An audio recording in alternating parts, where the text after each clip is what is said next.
Great. Hello, everybody. My name is Carla Nowak. I'm an associate professor in the UMKC Conservatory in the theater division. And very, very happy to have you all joining us today for our Roo Talk, when the lights went out on Broadway. And I wish you could have been joining us for the last hour or so. We've been on screen getting to just chat with these amazing alums who are with us here today to share some of their experience and with us. And I'll just kind of go in the order of my screen here today. We have James Yaegashi, actor, and we have Rocco, your names, Rocco DeSanti, a projection designer there, Kate Mincer, a costume designer, Donnie Kesherwars, an actor, and Charlie Corcoran, an actor. And hopefully you've had a chance to check out the bios that were included as part of this Roo Talk, because they're just an extraordinary group of people who are doing extraordinary things in our business. And we thought we would just start off with a quick, we're going to talk about what they've been doing during these last, when the theater has been dark and now that it's open. But we want to just start with the actual moment of when the theater went dark, and we were, it's March 12th-ish, 13th-ish in there, and just to ask each of you what that meant for you, that moment, where you were, what you were in the middle of, and just we'll start that way. So we can just go however you want to go. Somebody jump in. All right, I'll start then. Thanks. Ted always used to say, be the first to try it. Yeah. In good UMKC tradition. I was in the middle of tech for a new musical called Whisper House off Broadway. And we were, it was literally the last day of tech. And then we were going to have our first preview that afternoon. I mean, that evening. We come back from a break during tech in the afternoon. Company management calls us over and says, we are going to suspend the production because Broadway is going to announce that they're closing, and we're going to do the same. And so, yeah, that kind of, the pandemic was in the air and everyone felt like, oh, it's probably a matter of time, but it really kind of hit in a very surreal way because, we all work to put what we've been doing, on stage in front of an audience, and that first preview, there's such a build up to it, and then poof, is gone. So it was, and I felt like I was like floating in air, kind of. It was very disorienting. So that was my experience. Incredible. Thank you. Somebody else. I was doing makeup and wardrobe backstage at Blue Man Group Astor Place in New York. And the week leading up to them declaring it a pandemic, every single day we came in and we said, are we changing our show? Are we changing any parts of the show? And we were continuing to follow Broadway. And we were there the day after they declared the pandemic. And we were all in the dressing room checking our phones and seeing this Broadway show's stopping tonight. This Broadway show is stopping tonight. The Lion King is stopping tonight. And so we kept seeing this news on our phones, and we continued with our show that night. And we were like the only show, or one of the only shows, it felt like, performing in New York City, and none of us had masks on. We modified our show, but half of our show is sharing food and being very connected and like touching other people. So our show was all about connection, and we all felt this, we can't connect with anybody right now. And then we left that night and we said, maybe we'll see you in a month. And we just didn't know. So I was working in New Hope, Pennsylvania, doing a very, very large musical. It was a brand new musical. Weta Workshop designed all of these puppets and costumes for us. Nevin Steinberg was doing the sound design. He did, Hamilton and a bunch of other stuff. He's won multiple Tonys. I was helping out Lucy McCannon, who is the projection designer, amazing projection designer. The show was just massive. Like, they dumped millions into the show. And the producers were saying, "Oh, we're gonna just keep going. We're at previews. Like that night was gonna be first preview." And they said, we're going to keep going. Broadway hasn't closed yet, so we're just going to keep going. We're going to only sell half houses. We want to film it, and we want to see what we can do. And then all the designers got together, like, no, we're not doing this. Like, we're stopping this. We're cutting this now. You got to, like, Lucy was just a force to be reckoned with. She said, "You're going to rent a van right now so I can get my equipment out of here, and we're going to drive back to Brooklyn. We're not even going to take the train. Like, you're going to buy us a van or rent us a van, or we're out of here." And they did.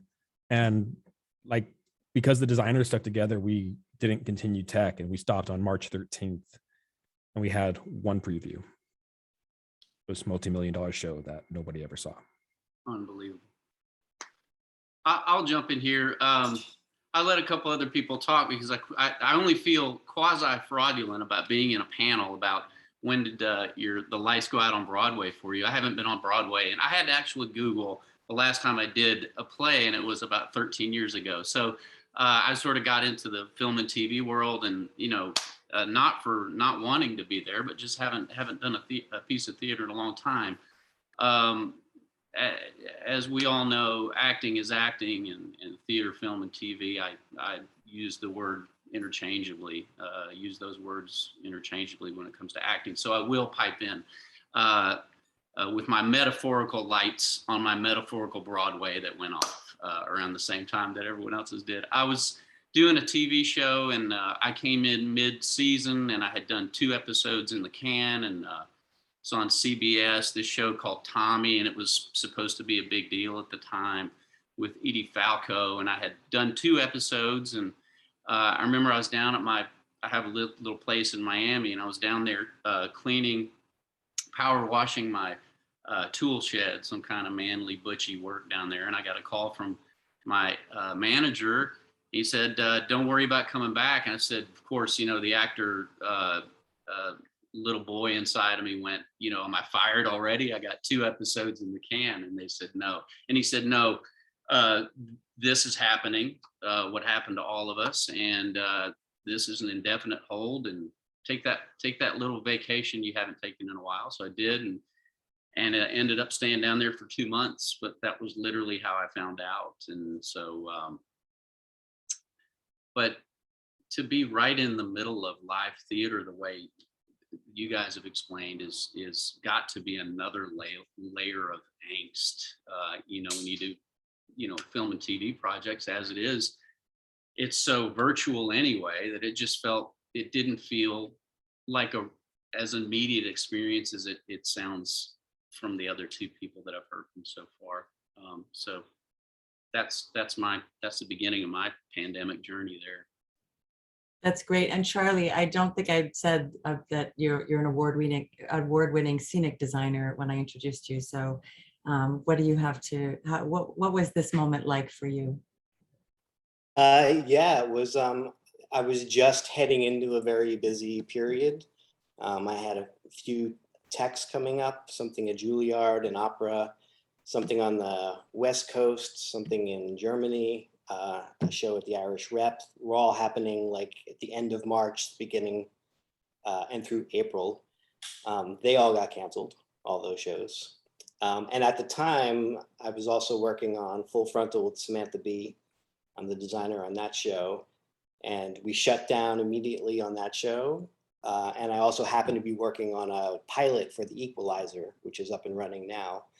But I was in the office working on the sets, the Amort sets for that show, The Equalizer, the day that we found out that we were all going home. We thought it was going to be a week or 2 weeks at the most. Nobody really knew. But we went home and we were gone for a year and a half, I think, until I'm on The Equalizer now. So we came back sort of full circle. But it was a long time out. Wow, thank you. So we just got a little sense of what that moment was like for you. And, we're heading into the celebrations of potentially opening up this world again. And it would just be great to know all that, just a little bit of your story between now and then, what happened, what inspired you, what encouraged you to continue being creative or not, and and how have things changed. Let's just open it up to things that you'd like to share.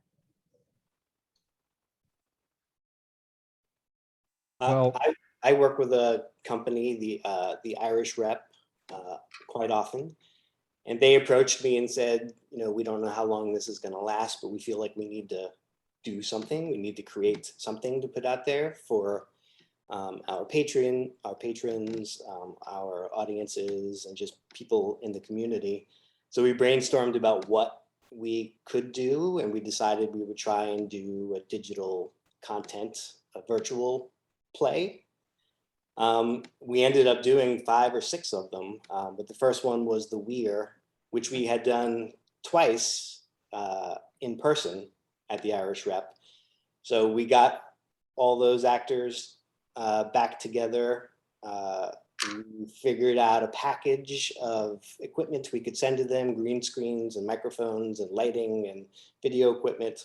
We sent each actor a package to their home with instructions on how to set it up themselves, since none of us could be there.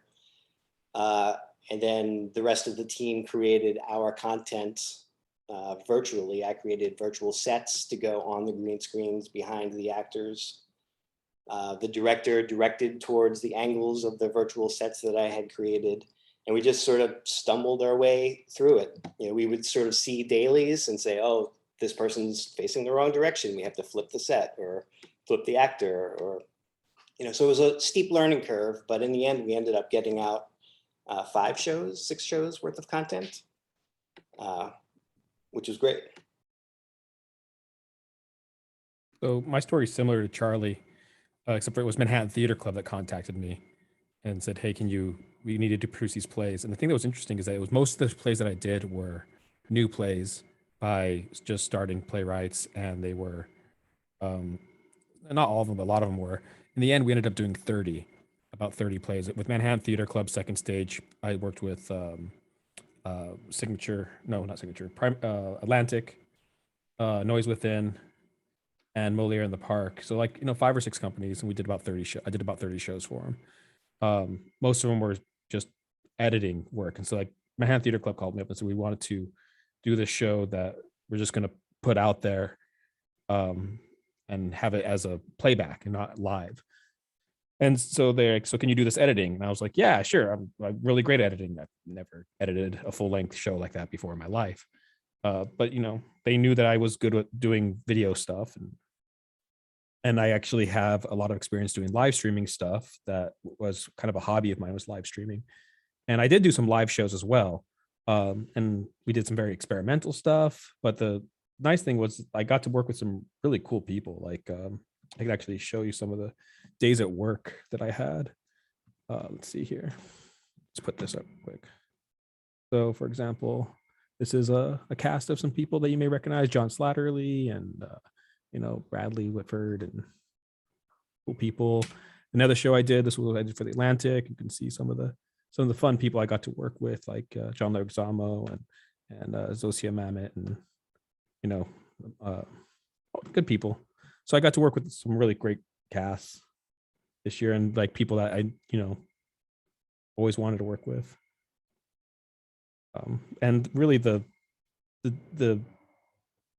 inspiration for it was I just needed to eat. I needed to work so that I can continue paying rent and paying my bills and stuff. So just had to figure out how to survive.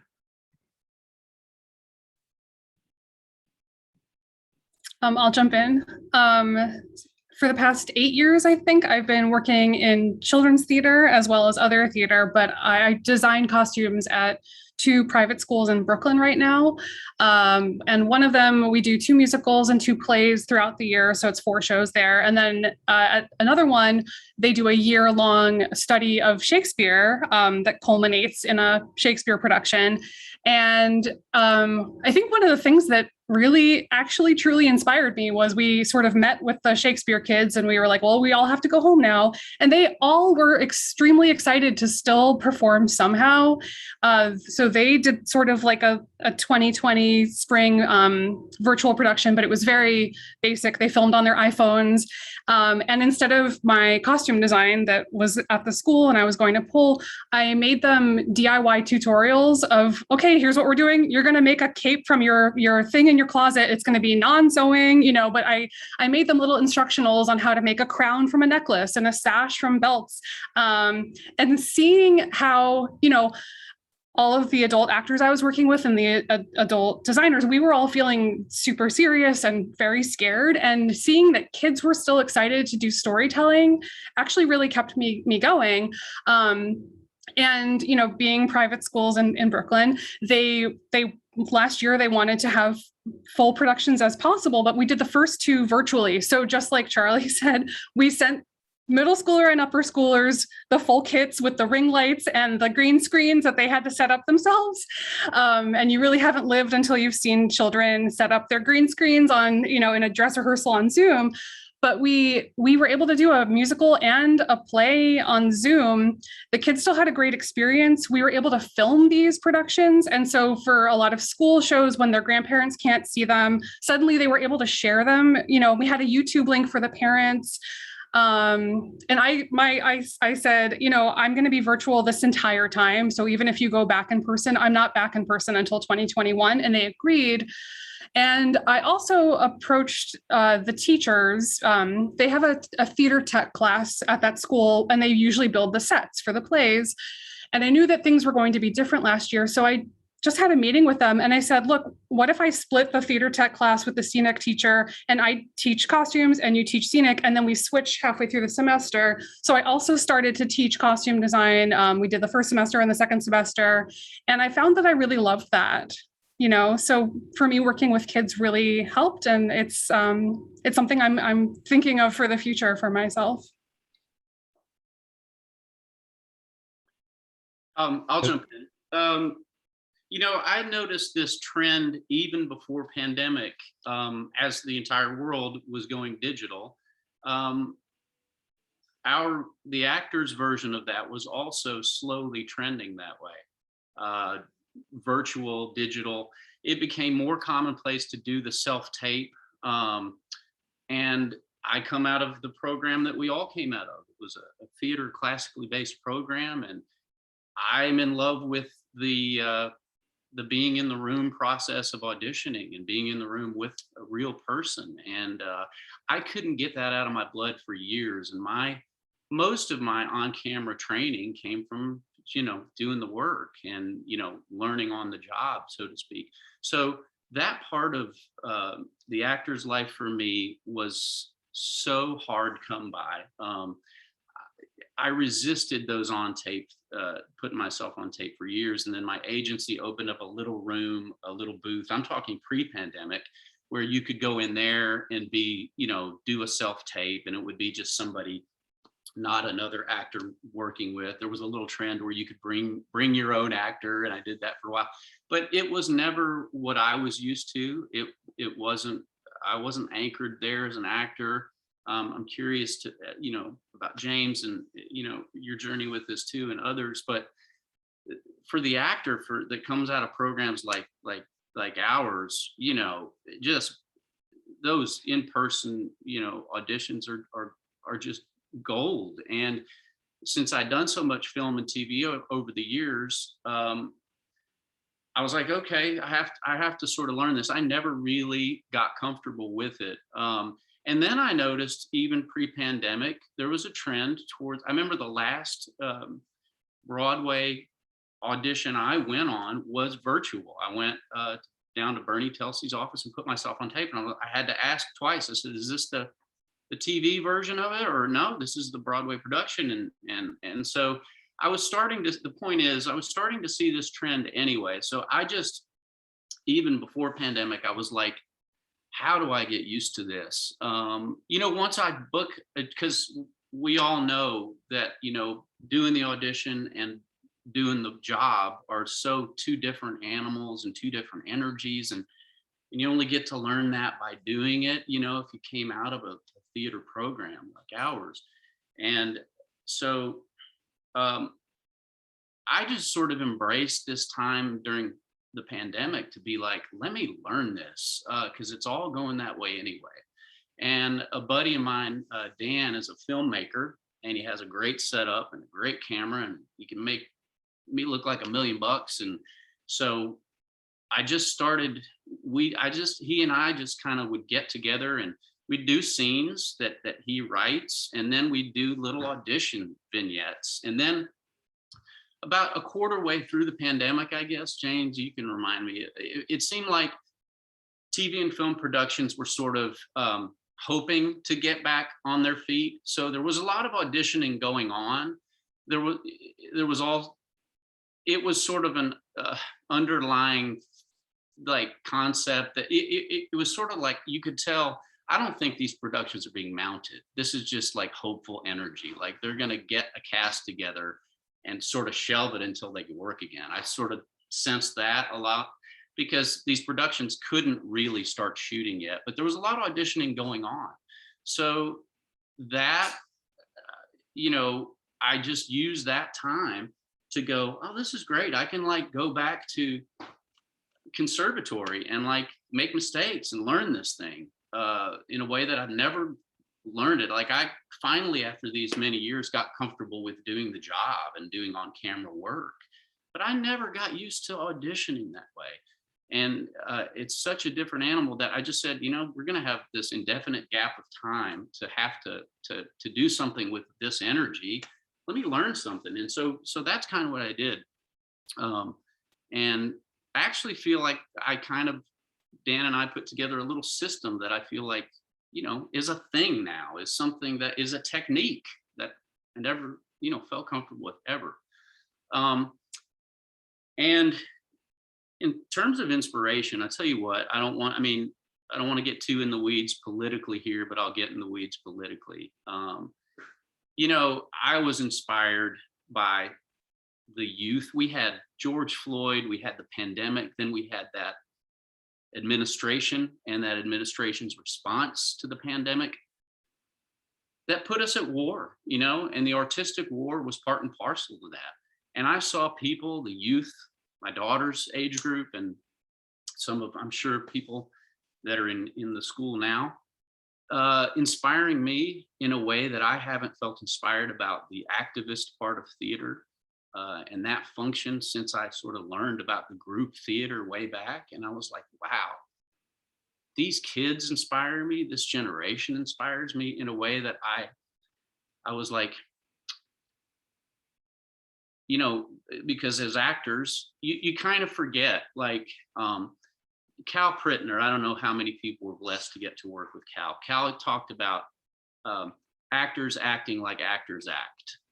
And I fall into that trap. I have, and especially doing film and TV where it's quasi commitment sometimes just because of the medium that, you know, you go, I'm like, am I designing, I'll use that word loosely, this character from life, from humanity? I'm not sure. I think I'm just mimicking something and cookie cuttering myself into some mold that looks right for this network or this production house or whatever.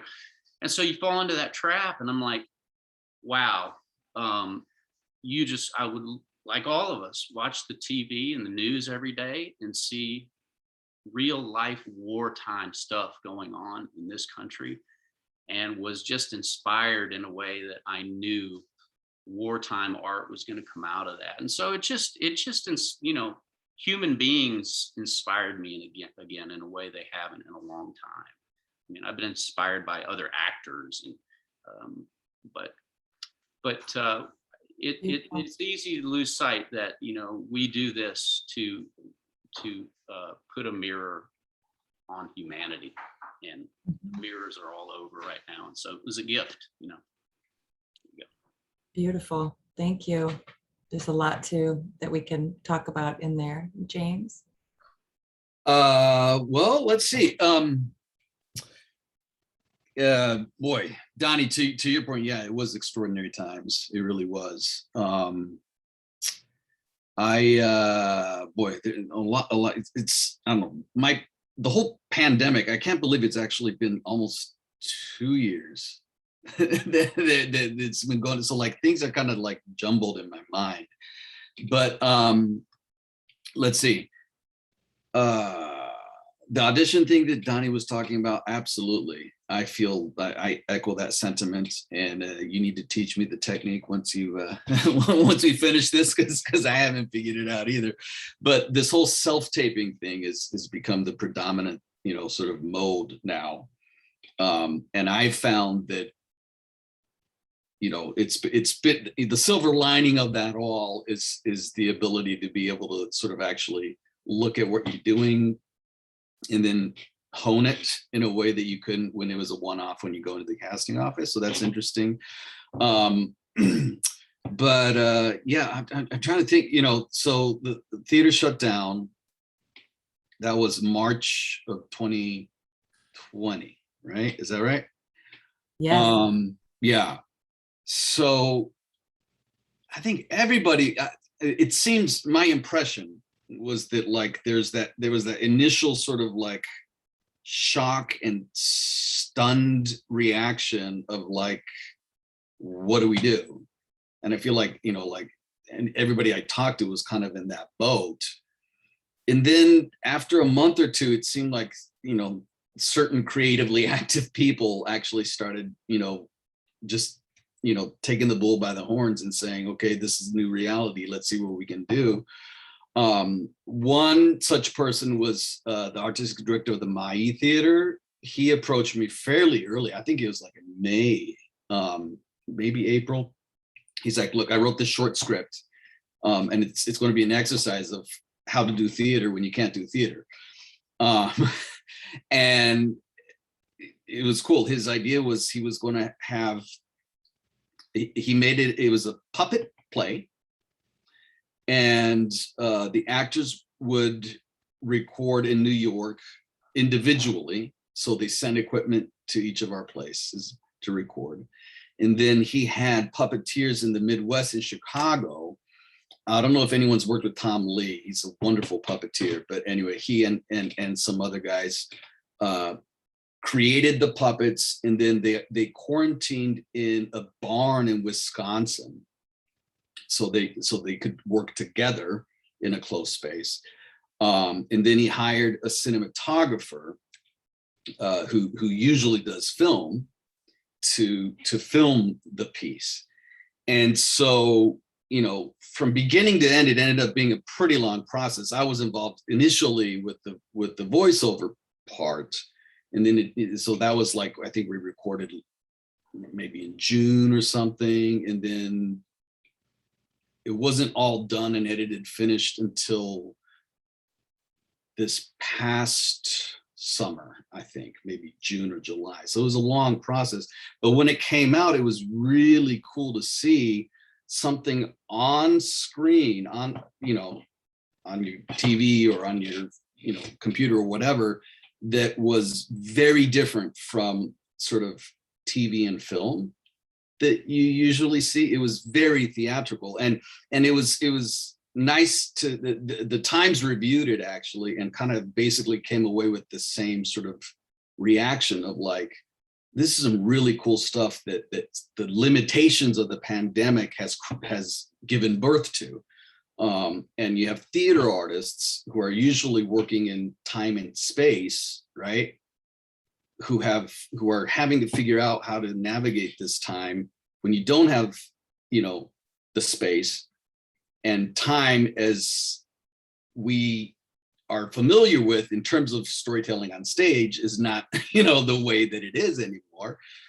And that, like, the reviewer, I think, said, that they wanted to see more of this kind of thing and to see where this might lead to. And I think it is maybe tapping into something. I think something cracked open just in terms of multimedia, multidisciplinary sort of storytelling.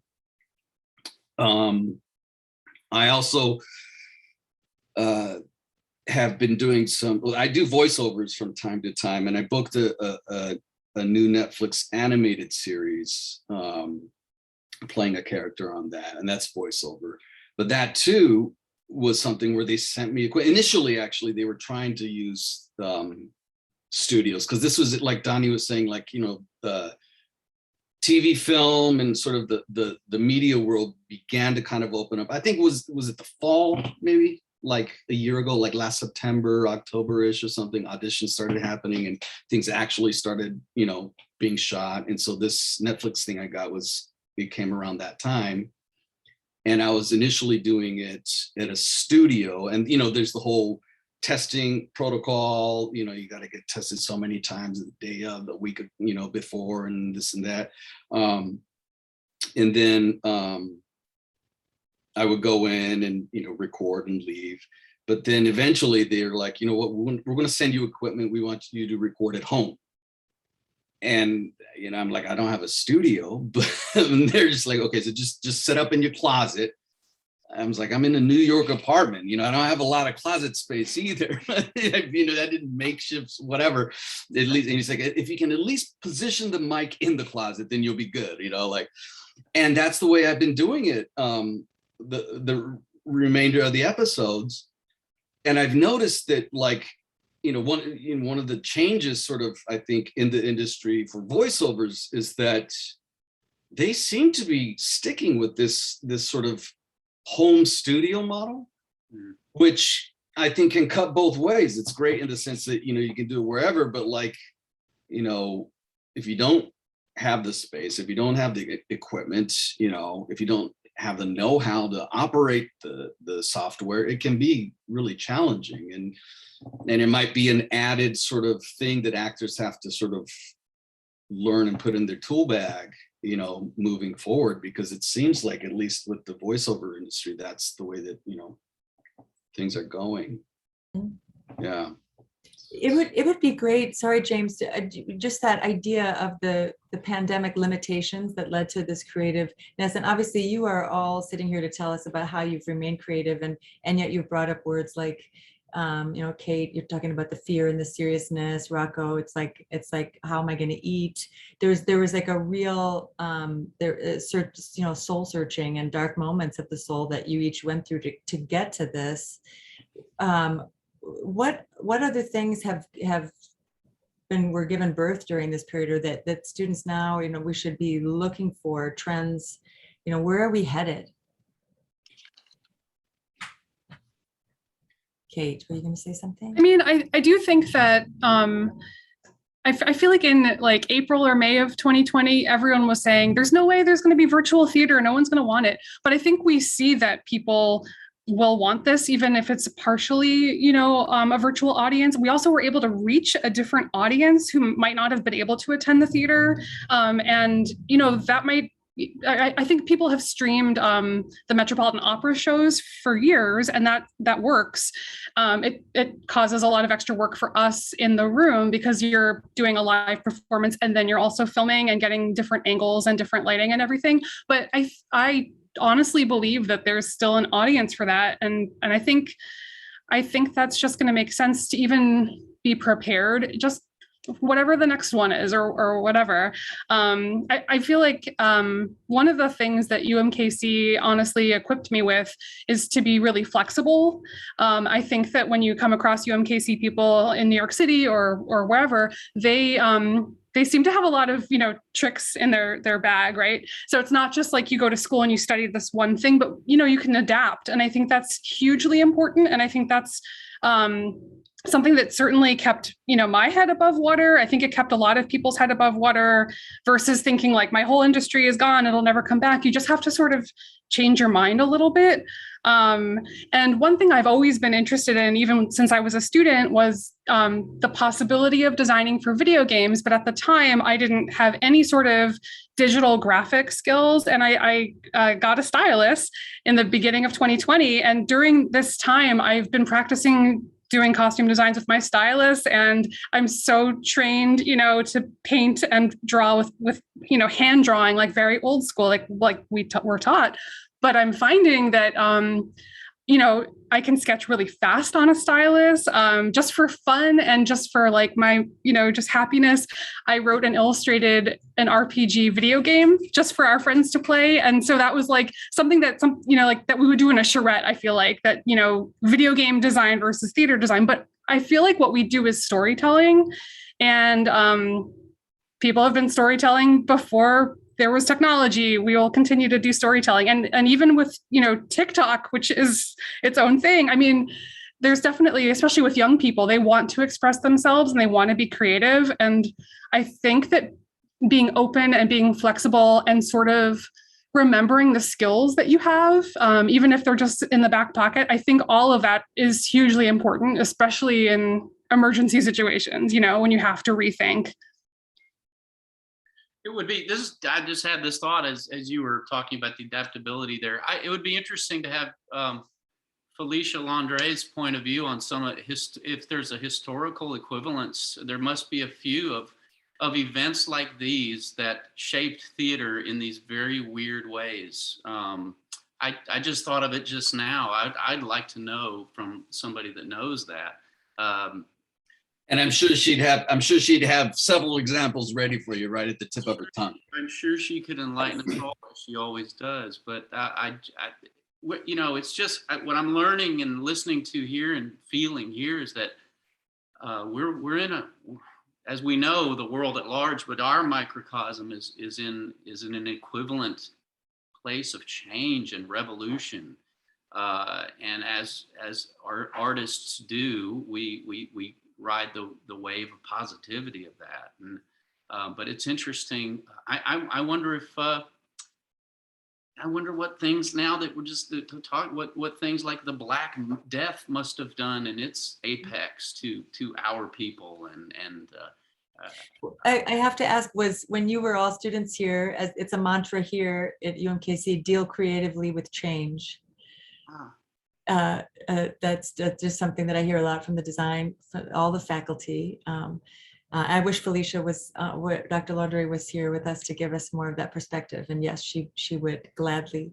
She's a total gem. But yeah, that other ways, does that make sense? Does that ring for you with deal creatively with change from UMKC? It rings sense in spirit. Certainly I felt that way about that entire program. I don't remember the mantra.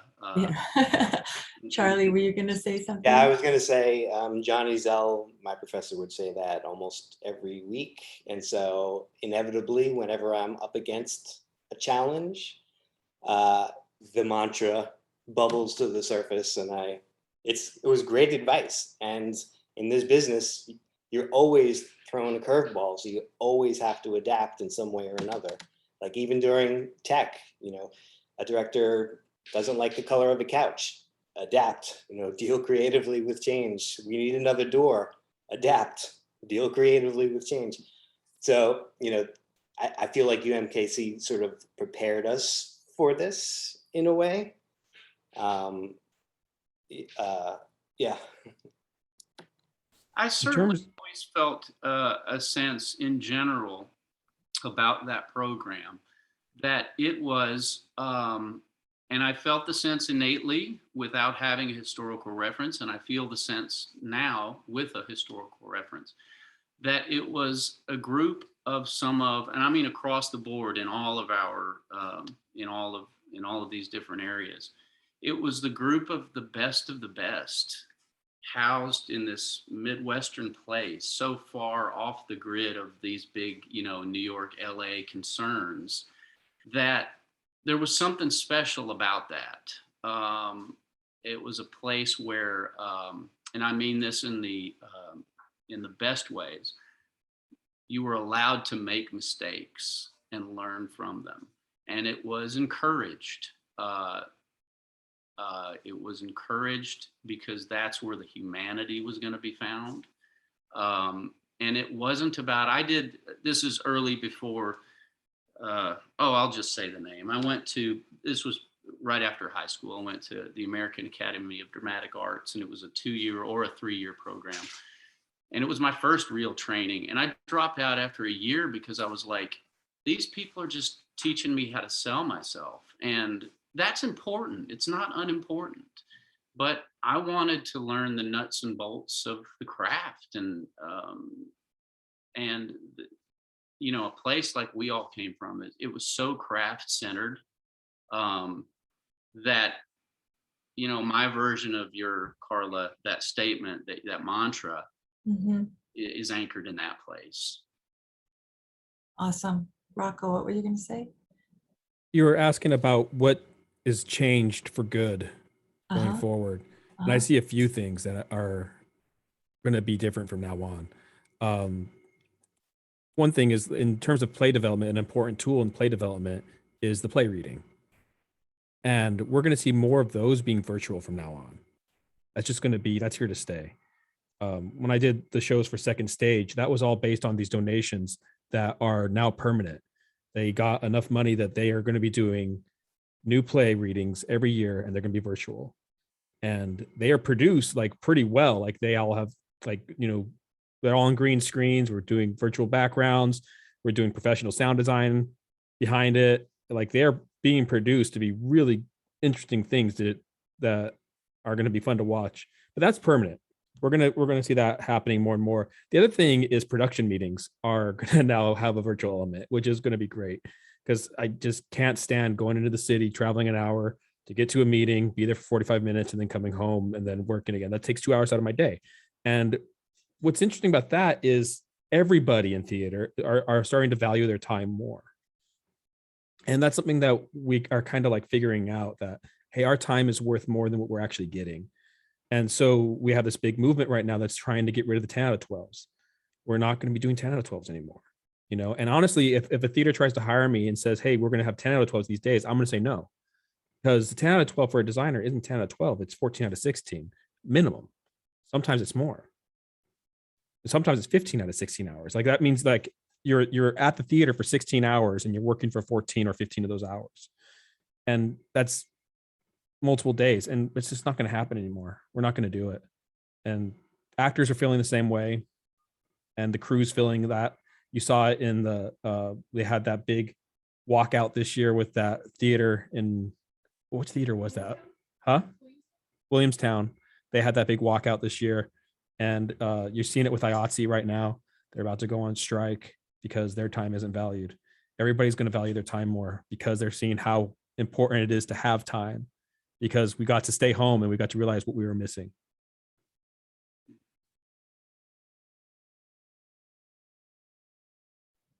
Yeah, dude, anything that would you echo that? Yeah, just to echo that, about our time being valuable. It's one thing that happened for the positive is that I'm in my home studio now, and this is where I'm working on a television show, where I used to have to commute. During the pandemic, I moved out of the city. I had a little baby. We moved out of the city, bought a house. I built this studio, and have been working from here. And it's been just as easy to do my job from here as it was when I had to commute and be stuck in traffic for 4.5 hours every day going into New York City. So I think one of the positive things is that we're all realizing that the jobs we do sometimes, at least, can be done virtually and just as well as in person. Do you think it makes, does that, you know, given specifically that the art of theater as the aspect of presence that has been required in the past, you know, presence of actors in the same space with the audience, that your time at home is, I don't know, is making that more important? Or, I mean, is there anything you'd say about what presence means now in the theater? You know, this is a very superficial example of that, but an anecdotal, but it just strikes me that, you know, we artists are a family, and sometimes we family people, it can be isolating for your immediate family, what we do. It could be a gypsy lifestyle and that. And it just occurs to me through this pandemic, my fiance lives down in Miami, and so I'm back and forth a lot. And I brought her into she's a doctor down there on the front lines of all this stuff. But, you know, in this very interesting way, I talked earlier about, you know, how do we grab someone to do these self-tapes? She has no training in theater and whatever. She became my self-tape person for part of this pandemic. And it's like, I look on that and I'm like, I got to bring her into my world for a minute. And we don't, you know, this is a very nomadic career that we've all taken. It can be. And, you know, we don't get to share in that type of immediate way what we do with those of us who live with us in general. And it just occurs to me that there is something to be said there that I don't know if that makes, I don't know what it does to the career, but it certainly makes life, it makes your career a part of your life in another way. Maybe more integrated. You know, Charlie having babies, Charlie's adding babies to the family. Kate, you were nodding about that. Yeah, I also feel like, you know, as artists and creative people, I think we have a responsibility to keep our audience safe and healthy. So, I was one of the people last year, and we live in Queens, so we were right by the apocalyptic hospital, they kept calling it. And I think that really changed my perspective on things. But, you know, part of it is to make sure that we keep our audience thriving, who can continue to support us. And some people were so raring to get back into live theater immediately, like in April last year. And I just kept thinking, we have to do what we can to keep all of these people safe, because it's an industry, and especially in New York City, so much of our audience is from tourism, and they support local stores. We do like rehearsal spaces in the city and restaurants and all sorts of businesses that theater artists support. But we have to make sure that we are all staying healthy. But we've figured it out that we can do this, or even, podcast isn't visual, but there are lots of ways that we can still continue to have our audience. So for me, that was something that was incredibly important. And I'm glad that we have these vaccine mandates and mask mandates for Broadway. But there was a moment in like July where we weren't sure if people were going to be required to be safe in an audience. And, we have the information now. So for me, that's a huge, huge part of it. And how do we, in the future, if something like this happens again, how do companies address it? I think is going to be a question for people who are seeking jobs, and how was your pandemic response? And safety is something that maybe doesn't always get talked about in theater all the time, but I think it's really important. That's great. There's a real sense of wellness all around. Wellness, like you used the word shocking, James. There was a shocker, just how it shocked us into waking us up into these realizations, taking care of ourselves and the others. Now, I don't know, I think there was going to be some questions coming in, but I'm not seeing any on my screen, but please, if you have questions. Paula, can I add a thing to everyone's thoughts here, just about kind of looking forward and what the pandemic has sort of started? And it seems that one of the things, like what Donnie was saying from before, was that there already was sort of like a melding or crisscrossing of technology with, at least from the acting perspective, the kind of in-person things that were happening and whatnot. And I think that's absolutely going to continue. And as an actor, probably director, I'm not sure about like costume or scenic design, but based on, like what I hear Charlie's involvement is with different sort of media, different ways of storytelling, that's the future. That's, everything is, the lines of this is theater and this is TV, this is film, this is, I don't know what other, like gaming or whatever, all those lines are really, really starting to blur. And so I think, in terms of, for theater students now, it's vital to understand that what you're doing has to translate to all these other sort of modes of expression. And I think what, you know, like, you know, someone mentioned TikTok. Was that Kate that you mentioned TikTok earlier? But it's so true. Like, so I do some writing and stuff too, and I've pitched some things for, you know, TV and film and all that. And, you know, what repeatedly, you know, people say, and, you know, is that you either have to have a big star attached or you need existing IP. And what does existing IP mean? It could be a TikTok thing that's got, like, you know, hundreds of thousands of followers.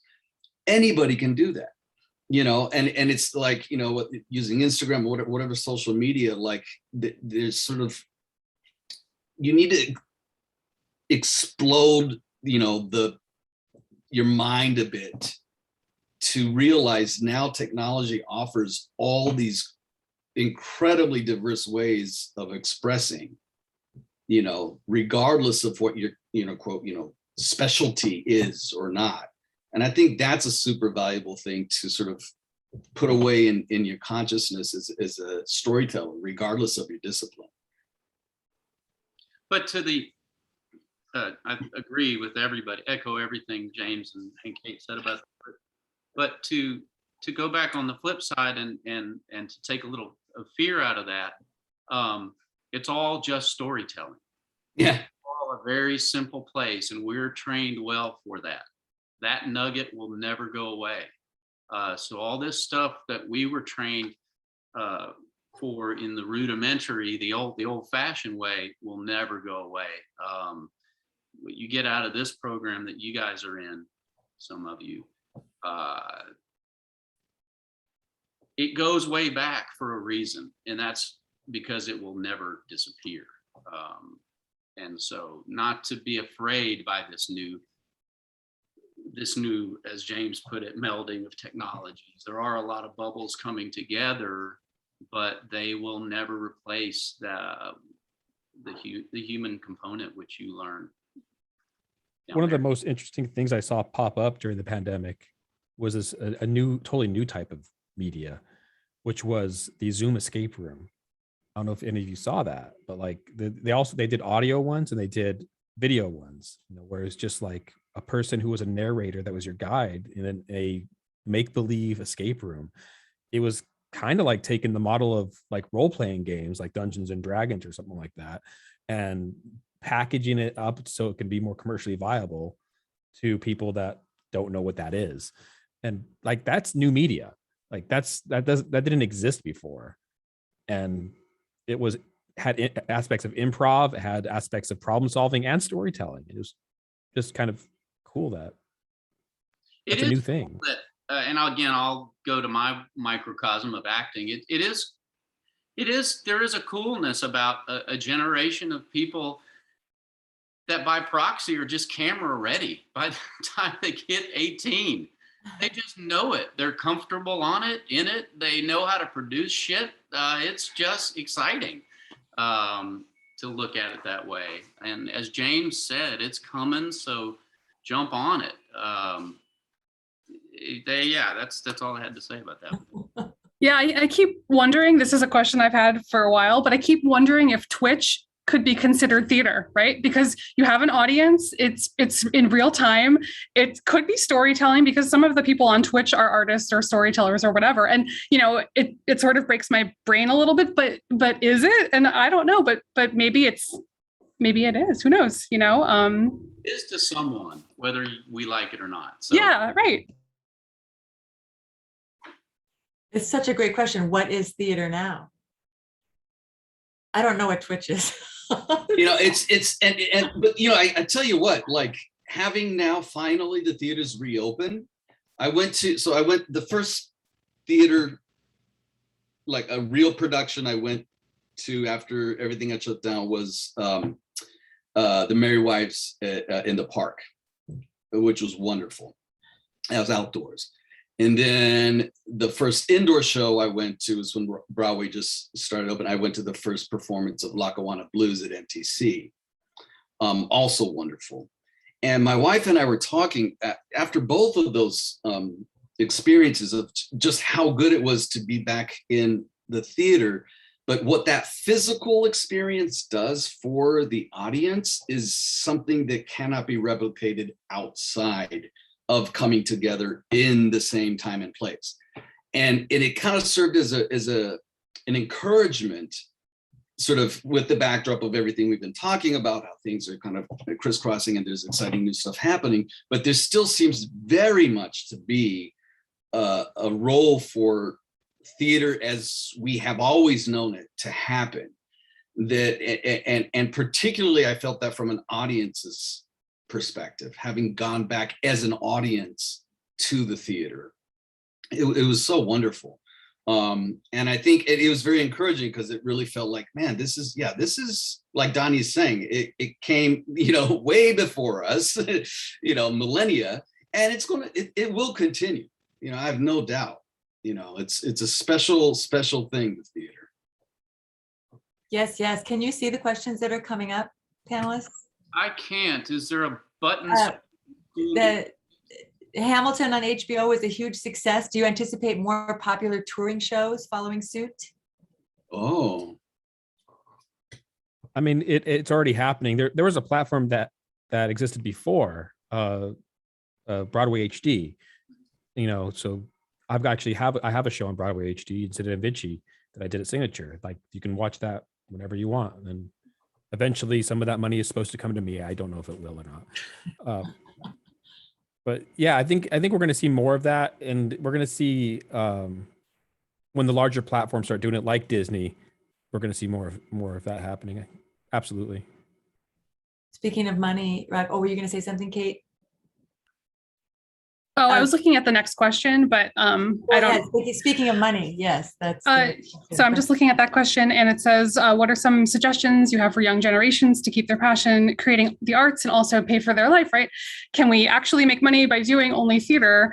I think that definitely depends on where you live.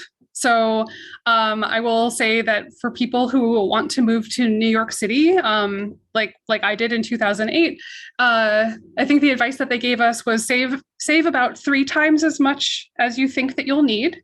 And, just in terms of practicality, a 1-bedroom apartment in Queens could be starting at like $1,800. So I think it's really important to know the cost of living of the city that you want to work in, or the town. It doesn't have to be a city. Some of the advice that we got as young people was, you're going to have lean times and better times, and to get a money job. And actually Blue Man Group for me was my money job. I was wardrobe and makeup there. It would have been my 9th winter. So, I feel fortunate that I have actually done theater since graduating from grad school. I've been consistently employed, except for when the pandemic hit. But it can be really difficult. So I think being really realistic about your needs and what you want, not just professionally, but what you want your life to look like, and try to orient, the jobs and the place that you live towards that. And I will also say too, as a young person, it didn't occur to me to save any money or build a savings. It wasn't like an interesting topic for me as a 20-something. But if young people can start putting money into savings in their 20s, you will be in a better position in your 30s and 40s and 50s, especially in emergency situations. I think that, when the pandemic hit, the truth of the matter is the people who had maybe more savings or more privilege or whatever might have been in better positions to keep their heads afloat. And I think if the pandemic had hit when I was 21 and I had no money, I would have had to move back in with my parents. Things would have had to be super different. So I will also say too, as a young person, trying to do all that and build your savings when you're just trying to go from job to job and just find the first thing, there's some producers who might make you feel undervalued, and don't let them make you feel undervalued, and stand up for what you know that you deserve starting now. And even if you're a student, that you're worth maybe more than what people are offering. So don't be afraid to fight for a better rate, starting from the beginning. So I have very strong feelings about that, but I think that's, the practical stuff that we don't always talk about as young people. I think that's the important stuff, actually. So when I first moved to New York, I had no clue what designers were supposed to make. I had no clue. It was never covered, like what I should be expecting for my contracts. And so my first year in New York, I was ripped off every single show, and I thought I was doing well. So I was making more than any show that I designed in Kansas City, but they were like a sixth of what I should have been being paid for a lot of these shows. Like, and they weren't livable wages. And so, like, just know that they will pay you as little as possible. They really will. So one trick that you can always do is, like, if you're a designer, go to the USA 829 website, look up what theaters are paying. It gives you a good idea, and look up what assistants are making. Like right now, there's a new agreement for assistants for off-Broadway theaters, and it's pretty decent agreement. So that's another really great advice is if you want a jumpstart in your career, assist first as a designer. Assisting is you're going to be making more money than you would if you just try to start off as a designer, which is what I did. And your career will actually move along faster by trying to find a really great designer that's going to be a mentor to you and will also help protect you and make sure that you're not ripped off. And then another little piece of advice that, like, is my personal is a personal advice I think that is really good is start planning for your retirement early. And if you're a freelancer and you plan on being a freelancer for your whole life, go do a Roth IRA. For most cases, a Roth IRA is like a really great thing for a freelancer.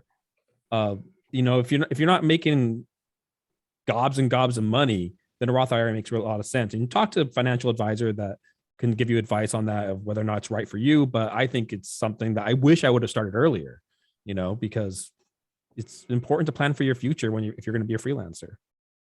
That is such great practical advice. Is there anything else that anybody would just jump on to say, just a quick bit of advice besides which barbecue you should have in Kansas City? Yeah, Donnie? This is going to be full of every cliche, but just be forewarned. And I can only tell my journey, but, follow the heart. It's a spiritual journey as much as it is a practical one. I remember I did the second production of Homebody Cobble, Tony Kushner's play, and it was at Trinity Repertory Theater, a great regional theater.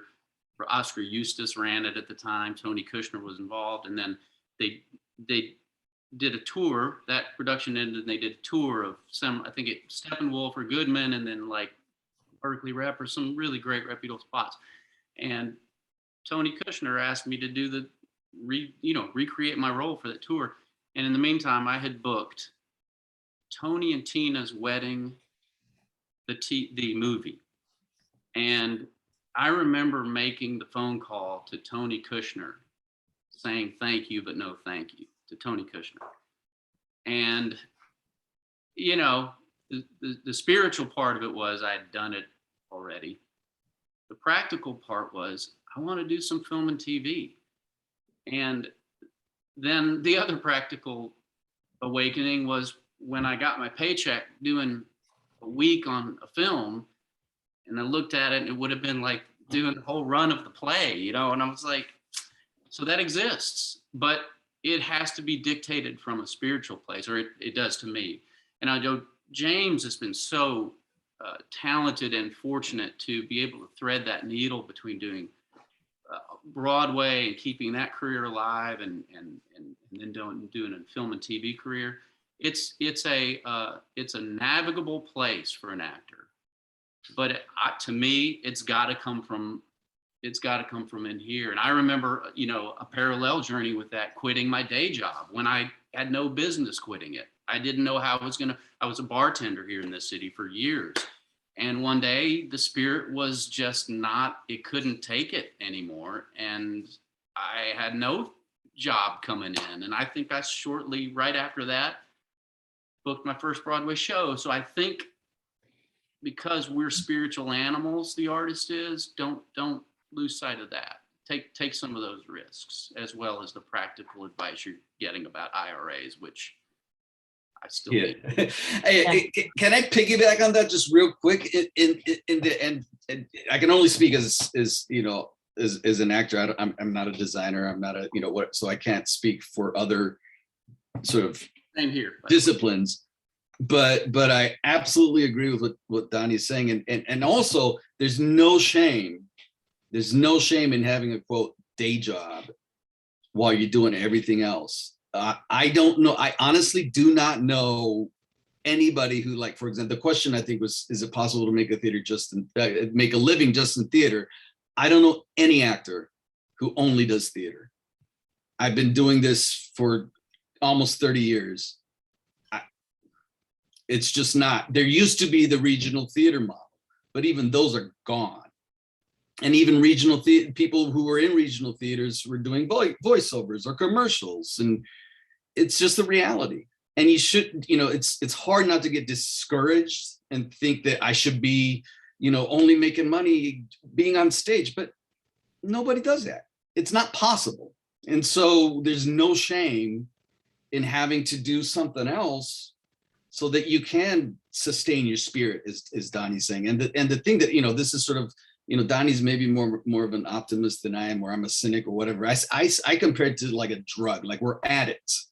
We're going to keep coming back to what we love. It's like we can't do without it. And there are some really difficult times that I think anybody in an artistic career, faces, but that doesn't stop us from coming back to the difficult times. I mean, like it's in us, and it's a beautiful thing. And I'm not the positivist that James paints me to.